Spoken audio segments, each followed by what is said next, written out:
Good evening, unique couples community. How's everyone doing this evening? We are Vito and Linda Patrick here in Freeport, Grand Bahama, in the Bahamas, and we want to welcome you to Unique Couples After Dark. Yeah, different type of after dark, but definitely one where, one of those topics that people possibly may not want to have to deal with and really didn't want this shoe on their foot, but it is a topic that we are going to talk about anyway. Yes, if you haven't subscribed to the Unique Couples YouTube channel, go ahead and subscribe to the Unique Couples YouTube channel. Make sure you turn on that notification bell and select all so you can know every time we go live here at Unique Couples. This evening or tonight on Unique Couples After Dark, we're going to be talking about the topic how to deal with low libido. And we have a special guest with us this evening who will be talking on this topic, Shamaree Brissett, and she is coming from, All the way, remind. I know, California. Hello, hello. Great to see you. Shamaree, thanks for joining us. Mental health counselor, therapist, and relationship and intimacy coach. We are so excited to have you come and talk about, a lot of people shy away from these topics, and we're so happy that you're able to come on and share on this topic this evening on Unique Couples After Dark. Before we get into it, we just want to say a special thank you, give a shout out to our sponsors who made it possible. We want to thank Here to Please, Nail the Creation Lab by Anna Shadra, Style Me Pretty, New Growth Beauty Salon, shout out Party with Serenity, and Signature Choices. Yes. So, and of course, yes, Signature Choices. Thank you for your partnership and sponsorship of our Unique Couples After Dark. Okay, so Shamaree, we are all excited. We want to know about this topic. But before we get into that, let us know your backstory. Let us know your story and who are you? Who are you? Share with our audience. Yes, so I am Shamaree Brissett, and I am a relationship and intimacy coach, but I'm also a licensed marriage and family therapist intern.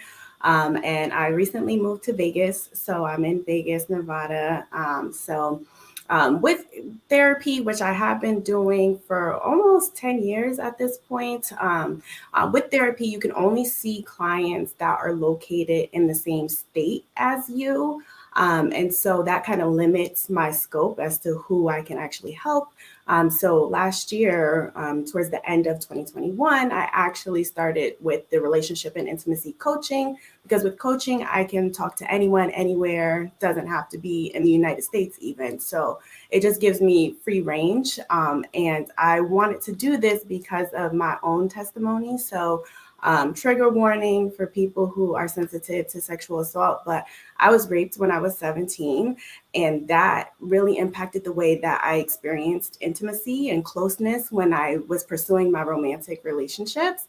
And I didn't think that it did, because I kind of shoved it down. I cried that night, woke up the next day, continued as if it never happened. I never told anyone until many years later. So I just felt like it didn't impact me. But the more that it started to reveal itself with my husband, at the time he wasn't my husband, but he kind of pointed out like, hey, I feel disconnected. I feel like you're not there. And no one had ever said anything or suspected anything of me, but just my journey, it took me a very long time to really confront that and to figure out what resources are helpful for me to kind of reconnect with my body and be able to reconnect with another person and be open and experience pleasure, or to experience a connection that was deeper than just the surface. And that took me way too long, honestly. And so I want to be the person that puts all of these resources you can come to me. I know what to do, not only professionally, because this is what I do for profession, but also because I've been there and I know what it feels like.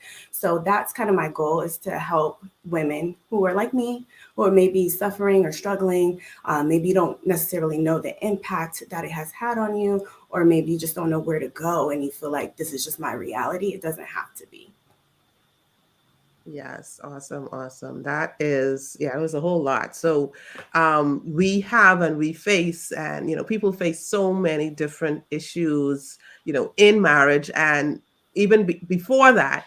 But it's like all of the past, just comes Mhm. in, all of whatever baggage you have, we kind of tend to take that into our marriage, take that into our relationships, and if we don't deal with it, it Yeah. could lead to other issues. Thanks so much for sharing your story, and we know that that's a passion that you have, because you have personally experienced what it is to really be without that connection, that Mhm. intimacy, with your spouse. So tonight we're talking about how to deal with low libido. Like, what is it and who does it affect? Does it affect both male and females?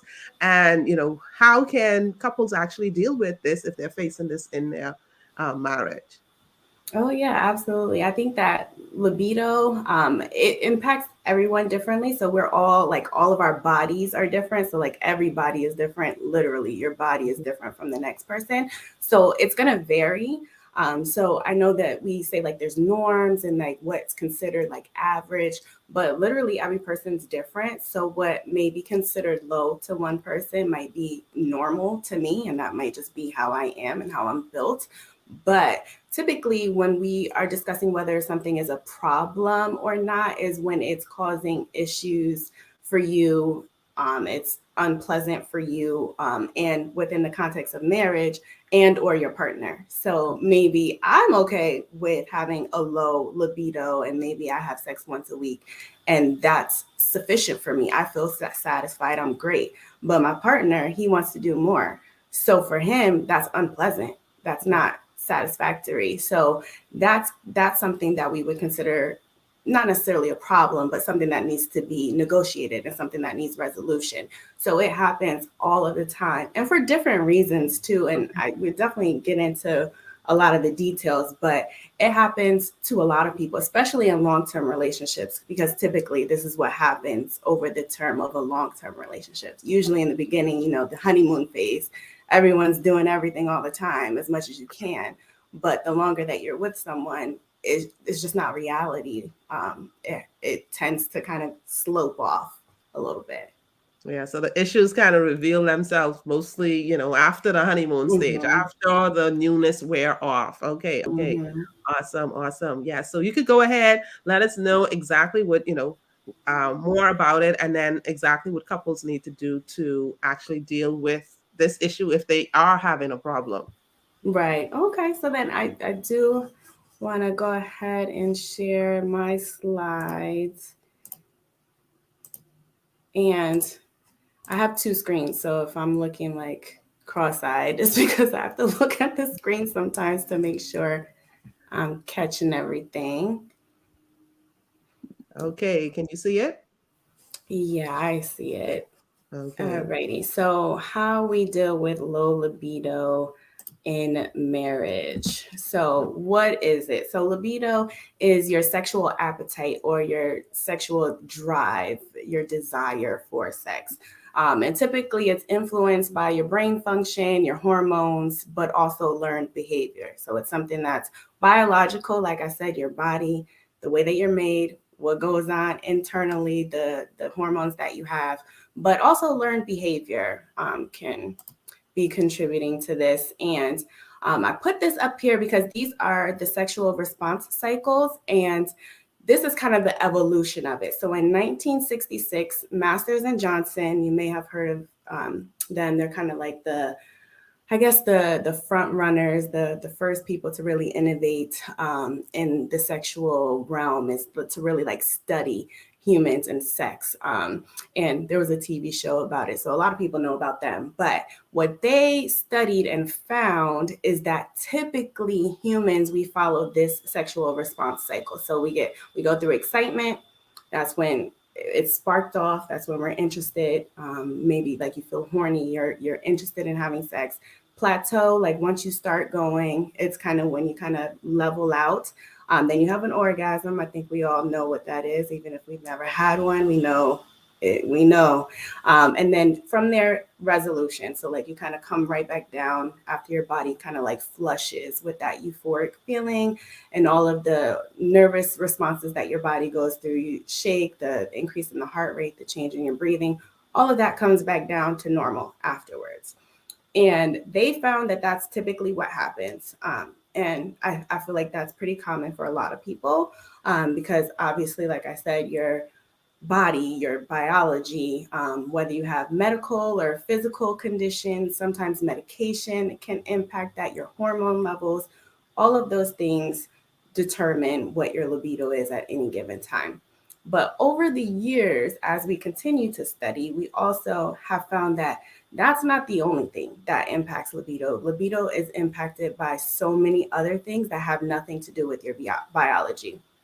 So that's what in 2000, Basson, she did the nonlinear model. And this is typically for females, because women, we tend to have a lot more that kind of goes into our sexual response. So yes, we can have that spontaneous time where we just feel horny biologically. Our body just is in the mood.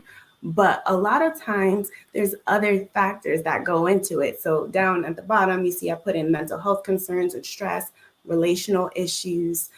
So there's a such thing as being responsive, like having a responsive arousal. So maybe my body wasn't thinking about sex. Maybe I wasn't in the mood for sex, but maybe my partner came up to me and they touched me a certain way, or they said a certain thing. Maybe they did something really nice for me. And now, in response to that, I start to drum up these feelings of, I want to be intimate with this person. I want to feel closer to them. And that's something that could potentially lead to sex. So it doesn't have to be reliant only on your biology, only on your hormones. There's other things that we can definitely turn to that can drum up those feelings. And so mental health concerns like being stressed, or if you have anxiety or depression, it makes it a little less likely, right, that you're going to be in a sexy mood. If I'm depressed or if I'm really anxious, I'm not even thinking about that.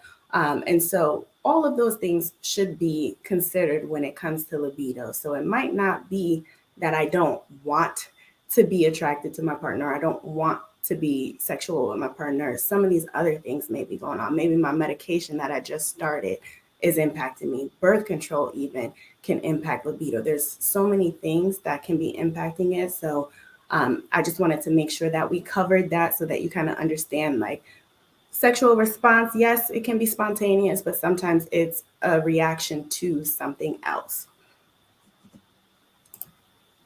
And what is normal? So, like, I always do normal because normal, what is that anyway, really? Normal should, and really, when I talk to people, normal should only pertain to you. What is normal for you? We don't necessarily care what's normal to Becky and Jill. What matters is what's normal for you. And what I can say is, even if you look across tons of people, fluctuations in your libido will happen. It happens over the lifetime. If you look at the hormones, if we just go on biology, which we just learned is not the only thing, but if we did, even if we did, you can see here that the hormones, your level of the hormones, it changes over your lifetime, right? So we kind of know this, even if we don't know it, that you kind of have more hormones during, once you get to adolescence, you go through puberty right after that. And then once you get into middle age, it kind of tends to drop off a little bit. So your level of hormones, it reduces, which can impact whether or not you feel that spontaneous arousal the way that you used to. And that's why you hear all about the Viagra's and the testosterone as people get older, because that's when those hormones start to change the most. And I want to mention again that what's normal is what's normal for you. So low libido is only an issue if it's impacting you and or your partner. So if you are perfectly happy, with having no libido or a low libido, then this is not something that you would even need to think anything further on. The rest of the presentation it is for people who consider it to be a problem. But if it's not a problem for you, there's tons of people who are asexual, so they don't have any desire for sex at all, or they do it to please a partner, or they set up boundaries within their relationship where their partner is able to fulfill that fantasy elsewhere just because they really do not care for it. It's not something that they want at all. And that's normal for them. That doesn't mean that there's anything wrong with them. Some people have a low libido. Like I said, a lot of times when you're in long-term relationships, the amount that you have sex just goes down naturally. I feel like when I looked up statistics, a lot of times most married couples who have been together for a while, most stay within the realm of maybe 2 times a week. But there are tons that maybe do it once a month, or even a few times a year. So there's a huge range. If those people are satisfied with that and they're okay, it's not causing any issues in any areas of their life, then there's no need to work on it. But for the people who are feeling like this is a problem, so if it is a problem, a lot of times I'll hear we aren't having sex anymore. I can't remember the last time that we had sex. My needs aren't being met. I don't feel wanted.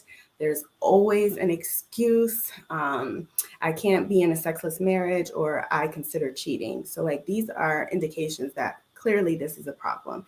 If you're feeling like you're not getting your needs met, if you're feeling like you need to step out on your marriage, this has gotten to be a big problem. And when it comes to sex, typically when sex is fine, the relationship is fine, sex accounts for 15 to 20% of the overall relationship satisfaction, the overall view of your relationship. But when you're not satisfied with the sex, it becomes the biggest issue, the biggest problem in the relationship. And we all know that sex is not necessarily everything. There's so much more to a person. But when you're not getting what you want out of the sex, that's when it's hard to see anything else, right? Because we're not getting that need met. It gets very clouded. And so how we can address that, there's a few ways. So first, when it comes to health and wellness, first and foremost, you always, always, always, always want to rule out any medical or physical issues through a doctor. Like, go to an actual doctor, go to your gynecologist, rule out any sort of medical or physical issues, because that impacts the way that your body is set up. Like I said, it impacts your hormones. It can impact even just, especially with women, if your uterus sits a certain way, the size of your vagina canal. Like, there's so many things that can impact the way that you experience sex. And if it's medical, then I can't help you because I'm not a doctor. So I always, always, always want you to rule that out first. Go to a doctor, talk to your gynecologist, urologist, whoever you need to talk to in order to make sure that it's not related to a medical or physical condition, and that it's not a side effect or a symptom of some sort of medication that you're taking.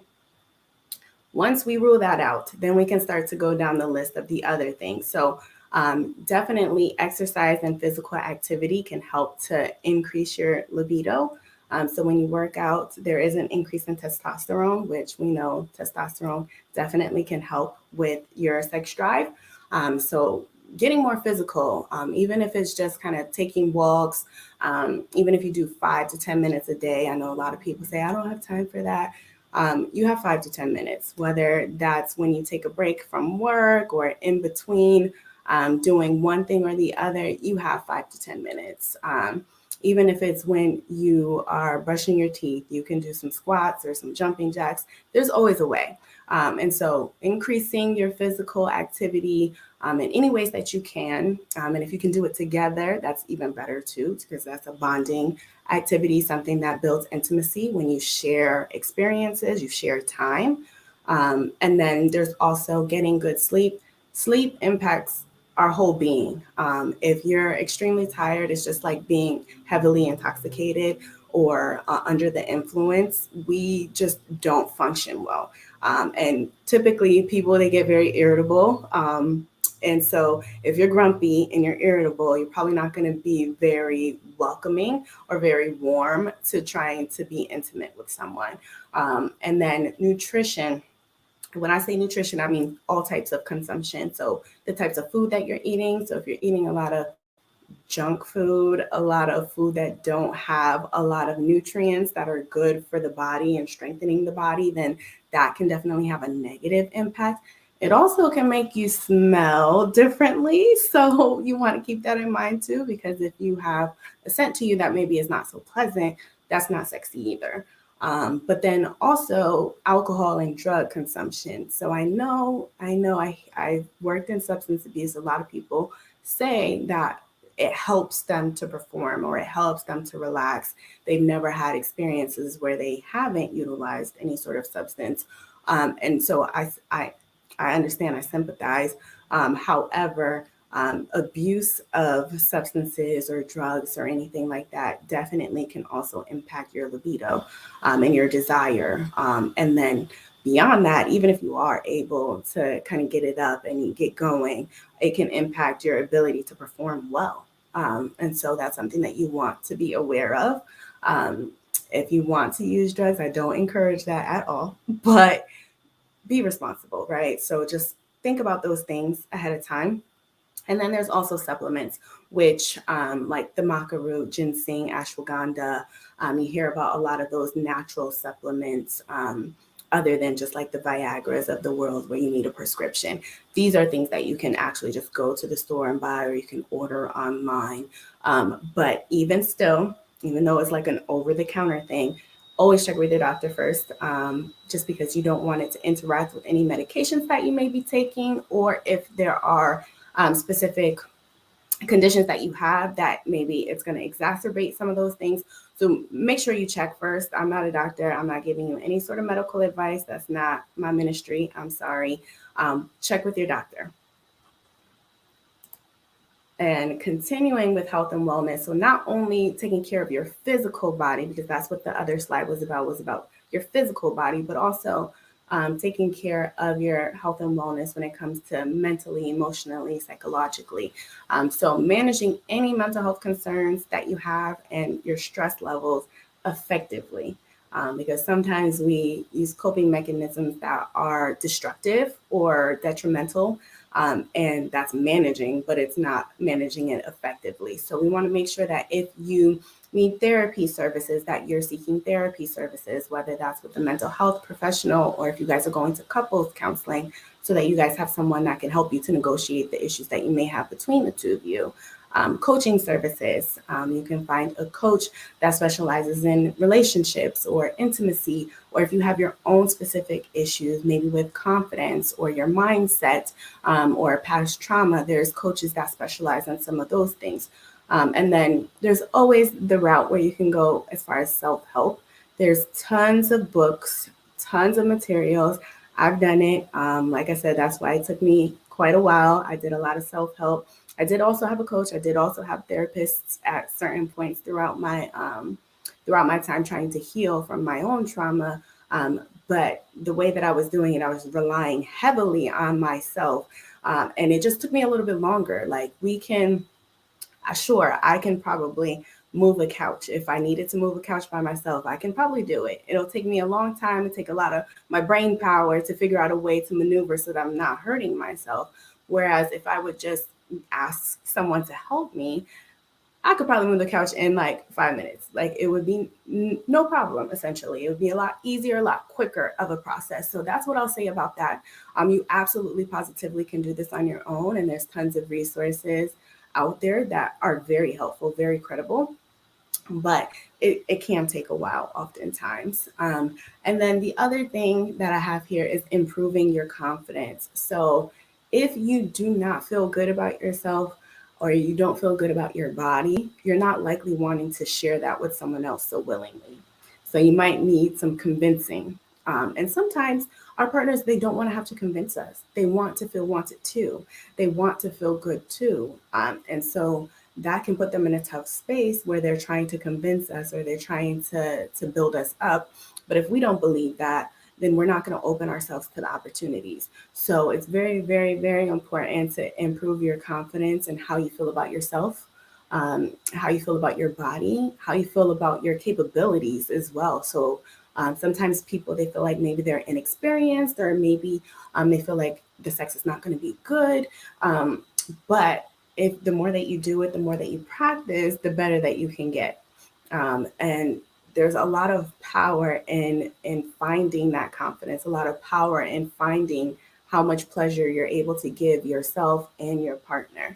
So just trying to kind of stay open-minded to loving yourself in ways that maybe if you haven't before, it's possible to get there. And that's one of the main things that I talk about whenever I'm working with people. It's just we start with how we feel about ourselves.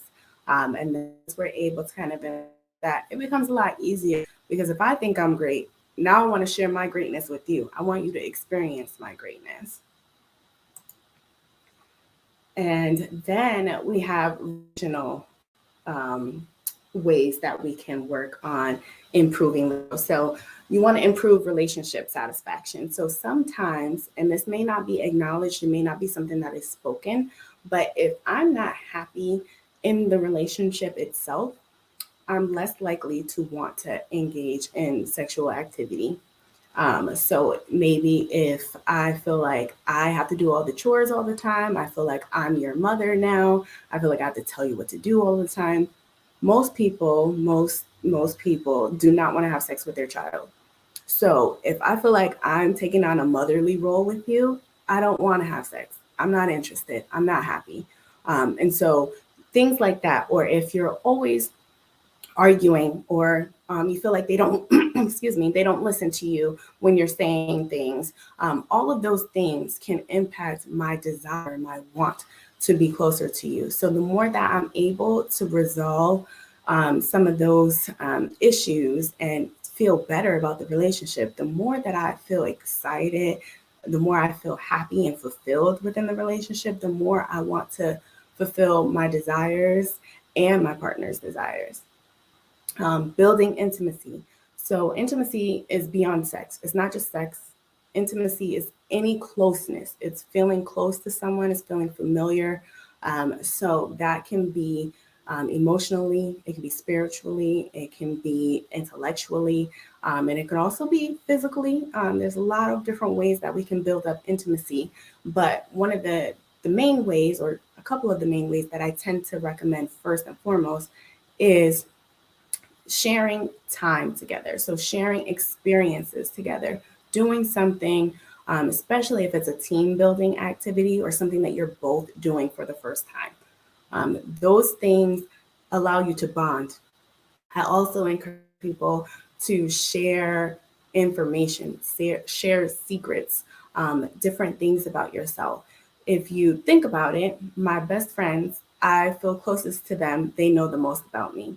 My coworkers, not so much. They can be cool, but I don't feel super close to them. They also don't know that much about me, right? They know me within the context of work. My best friend knows me in so many other ways. She's seen me in so many other kind of places in life, right? And she knows a lot that other people do not know. So the more that you share with a person, naturally, the closer you feel to them, the more you want to show yourself to them. If you show yourself to someone, you naturally have the inclination to want to return that. So if someone's sharing information with me, I'm like, wow, they told me something, like something deep. Now I feel like I should probably reveal something too. And it kind of builds an environment where you're drawn closer to one another. So building up that intimacy, even outside of the bedroom, that is going to spark the intimacy in the bedroom. Now I feel closer, I feel excited, I feel the vulnerability, I feel like I can just show you my full self. Resolving conflicts. If there's arguments that you've been having forever, and each time you just kind of yell about it and get over it, or sweep it under the rug, and we're not really addressing it, or nothing has ever changed about it, we just kind of move on to the next thing. Those things, they kind of eat away at you over time. So maybe it's not something I'm consciously thinking about in my foreground, like in the first thing on my mind.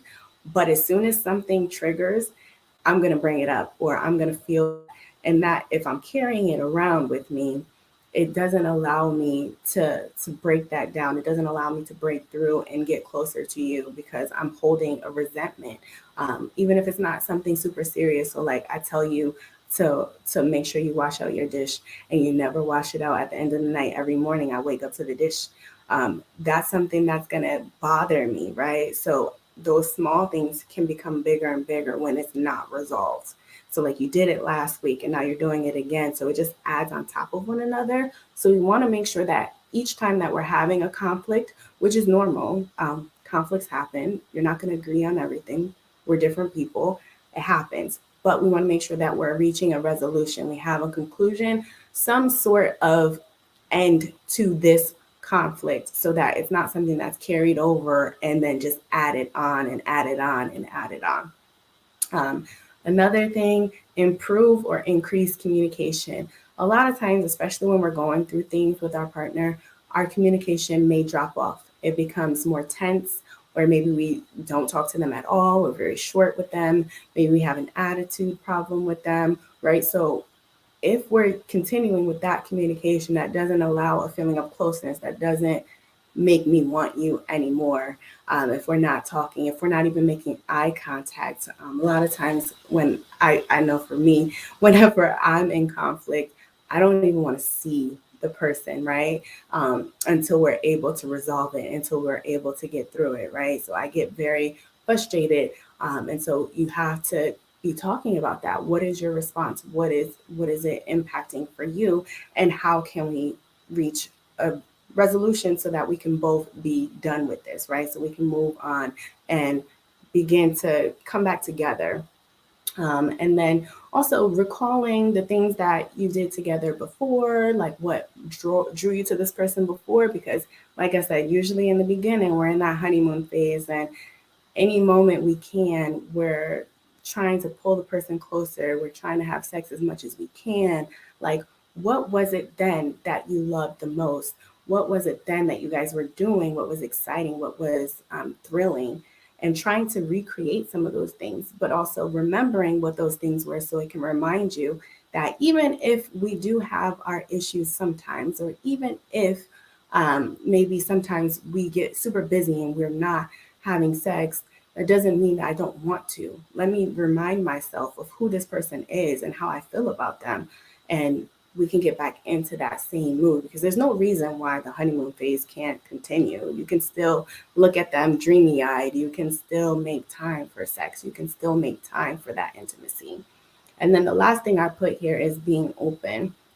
And this is not just being open to trying things, but being open to receiving. So when I showed you guys the the little graph of the non-linear sexual response model, right? So it included so many other stimulus that may trigger a sexual response from a person. So being open. So if you're the person who has the lower libido than your partner, if your partner is asking for affection, if they're asking for that intimacy, if they're asking to have sex, being open to that, even if you don't feel like it in that moment, being open to providing them with something to try to meet them there.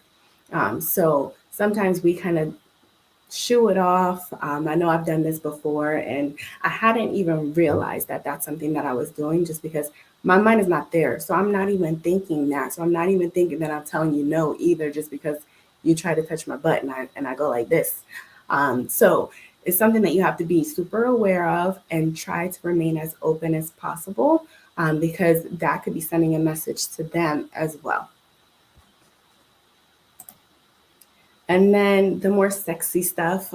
So you want to play and explore. And we say this when we talk about figuring out pleasure and what you like and what you're into, because sometimes we don't want to have sex because it's not good or we're bored. We're tired of doing the same thing all the time. So, in order to combat that, play, explore, experiment with different types of touches in different areas of your body.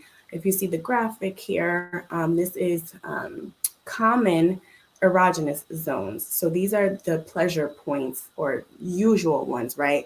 But what I do want to say when it comes to that is when it comes to the erogenous zones, again, every body is different, every single one.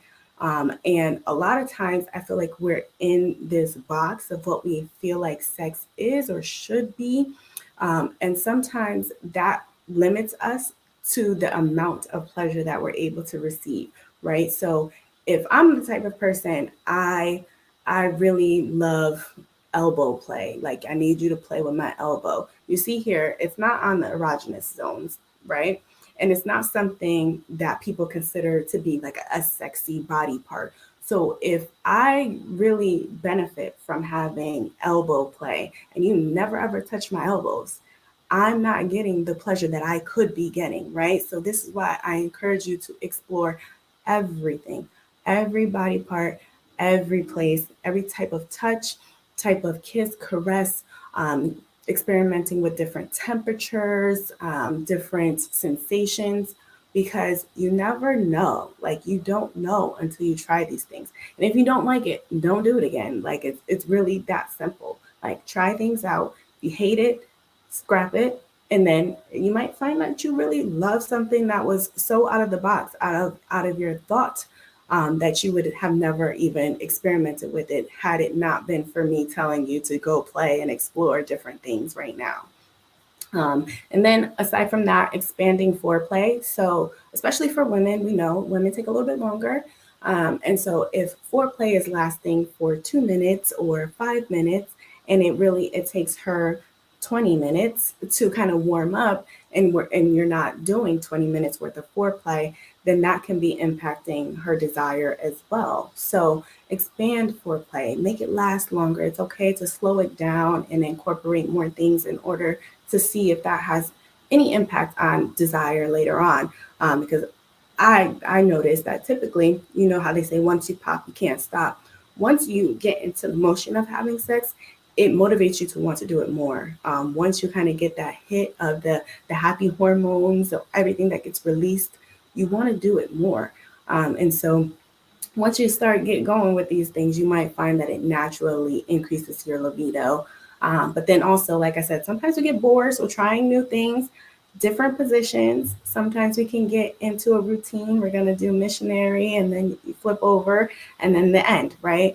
But if you try different positions, different locations, so as much as you can anyway, it doesn't have to be in the bedroom. It can be in the bathroom, in the kitchen, on the couch, on the floor.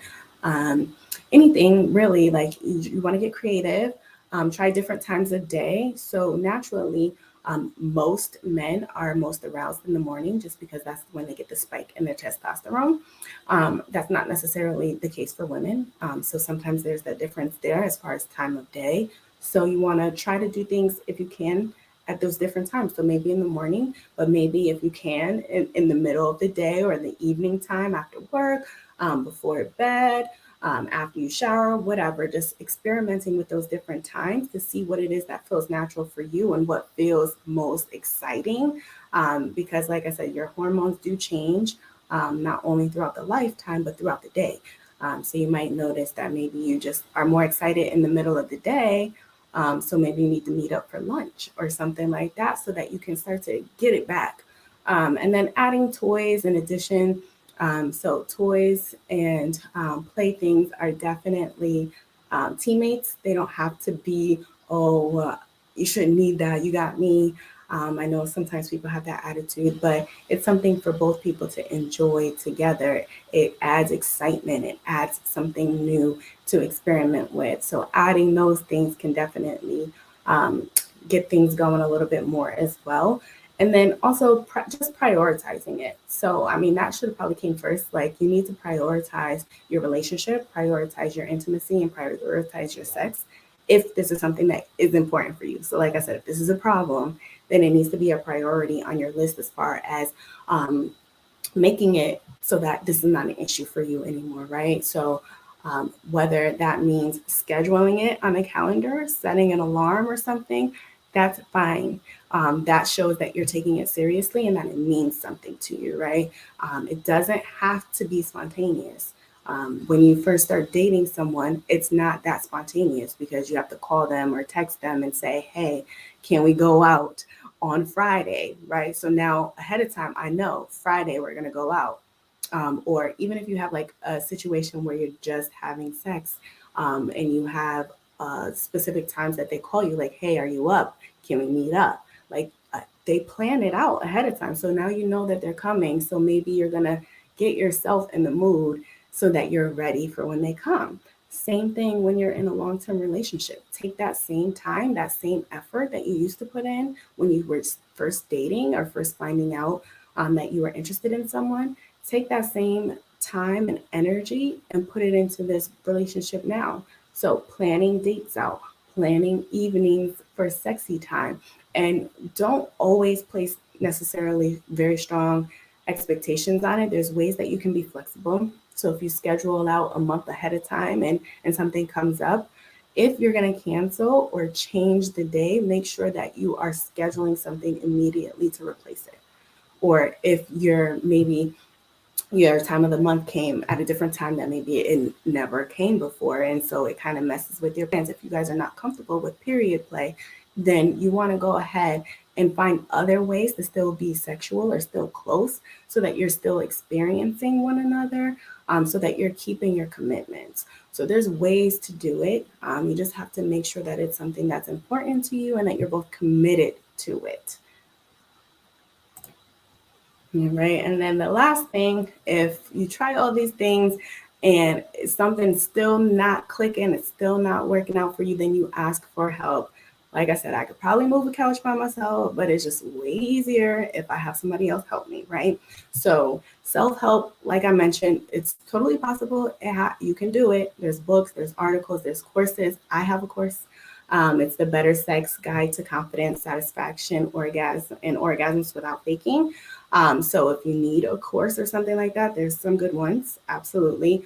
But you can also just get a coach, someone who specializes in intimacy or sex, or a therapist. And I would recommend a sex therapist or a sex therapist in training so that they know specifically how they can help you around libido.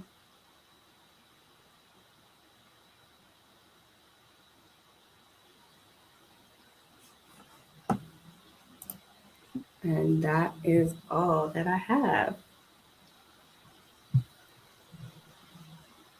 Awesome. That was like, I go back and rewatch and really get the information on the side, because it was like a whole lot of information and things that couples could do to really deal with the issue if it is an issue. Because like you said at the beginning, um, if it's not an issue for you and it's not an issue for your partner, it's not an issue, for you as a couple. You Right. don't have to worry about it. But if it is a problem, Mhm. you just provided a whole lot. And I was trying to take notes too. I was like, I know it's there, I know it's on the screen, but I still wanted to take notes as well, health wise, physically, exercise, go and check a doctor, make sure it's not something physical, physically wrong, or, not functioning properly, get enough rest, simple things, but keeping healthy, healthy on a Right. regular, because if you're unwell, then most likely you really don't want to be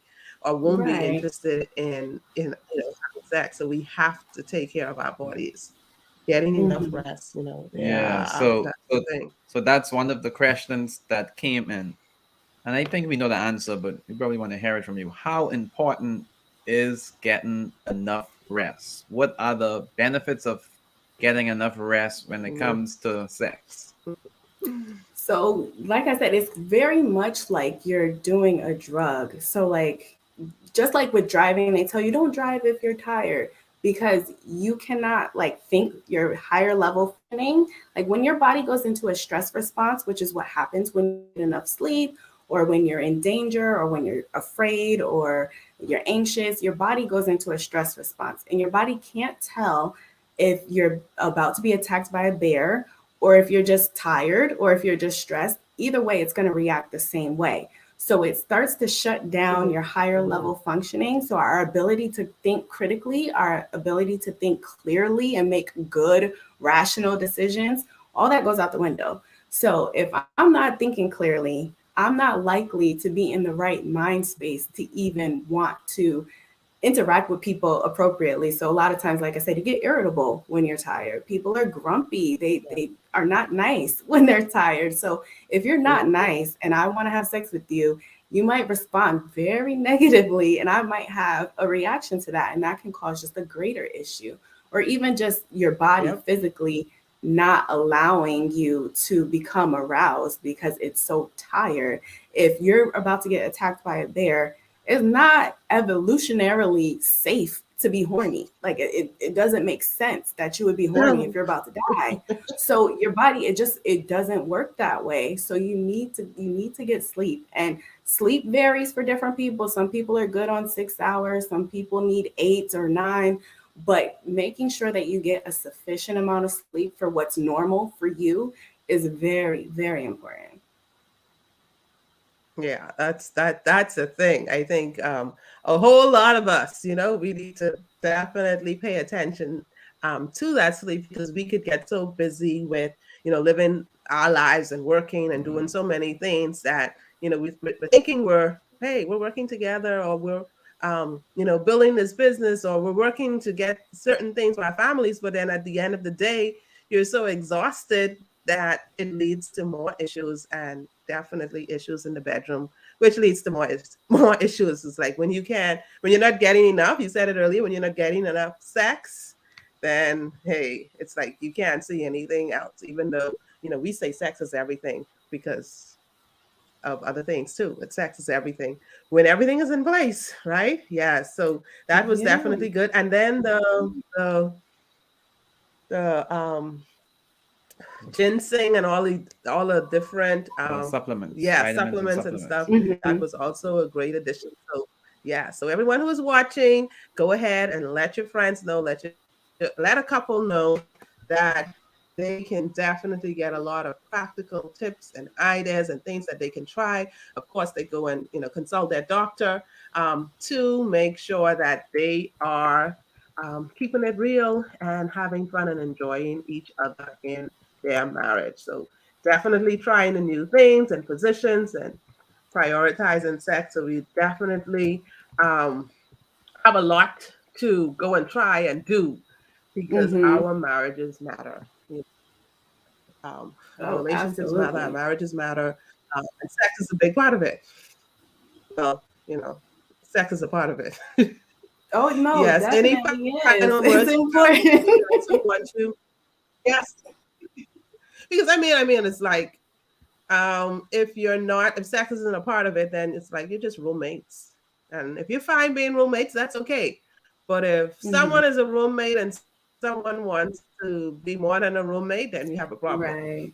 Right. Yeah, you got it. And Yes, sometimes yes, it's hard to yes. get exactly the same. So like maybe you want to do it every day and maybe I want to do it 4 times a week. So we have to compromise on that, but that doesn't mean that our Hmm. needs should be completely unmet. We got to compromise somewhere. Hmm. Yes. And can you go ahead and tell our viewing audience how they can Any connect? final words first before, and then you can let our viewing audience know? Yes. Yeah. Yeah, so just know that Any if this is final words something on that you're what we said? Yeah. experiencing, a lot of people they don't necessarily talk a lot about it, and people get really weird, and they don't want to say that maybe they're having an issue or that they're struggling with something like this. It is a normal thing. A lot of people go through this at one point or another because so many things can impact it. Even things that are outside of the relationship, you can be completely happy in your relationship, but if you're stressed at work, that might impact how you feel as far as your libido goes. So know that it is a very common thing that happens, but there are very simple ways to get started on the process of changing that. So if it's something that has been bothering you, something that you want to work on, know that you absolutely positively can change it. It does take some work, some energy, but it's totally possible. And if you need help, I can help you. But I have tons of resources as well. So if you want to go the self help route, that's something that you're able to do as well. Okay, awesome, awesome. You know, you can go ahead and tell our viewing audience how they can connect with you or find you on social media.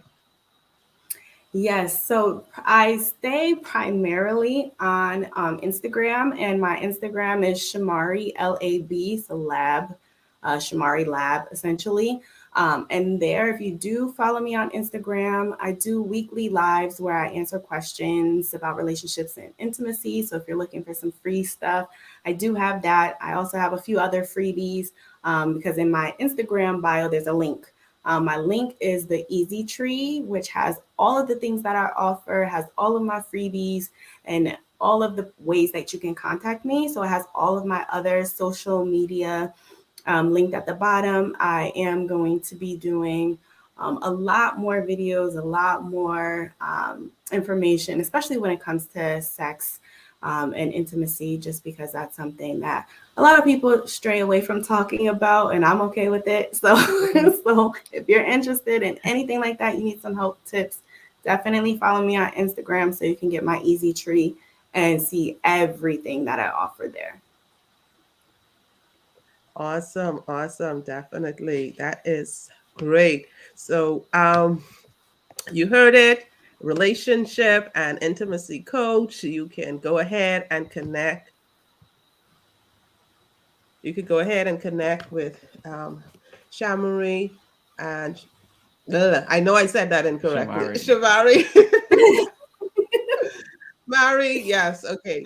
Yes, you can go ahead and connect with her on Instagram and definitely, and when she's presenting and she just says it so matter of factly, like, it's not an issue, I'm sure, dealing with, go and grab some of the free stuff, go ahead and access her services, and she will definitely have you comfortable and able to share and be okay with sharing. So thank you Mhm. so much for um, joining us tonight for Unique Couples After Dark. It has really been an After Dark special edition, and Yes. we look forward to you coming again and sharing, and we'll let them know Yes. about our other events that you will be at. We're so thankful for the information you shared, because like you said, a lot of people have problems talking about these issues, and when we do have persons who are open and willing to share, we need to be able to help as well. So we're telling you, our audience, go ahead and share, Mhm. get the link, go down and just click that share button and share this YouTube video with someone who just share it. You Yeah. don't know, just share it with a married couple.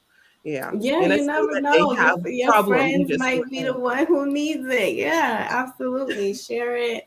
And like I said, it's nothing to be ashamed of at all. It's a lot more common than you think. People just don't advertise that they're having trouble with it. So thank you for having me. I was happy to speak on it, and I'll definitely be back. I'll talk to my husband, see if I can get him to come too.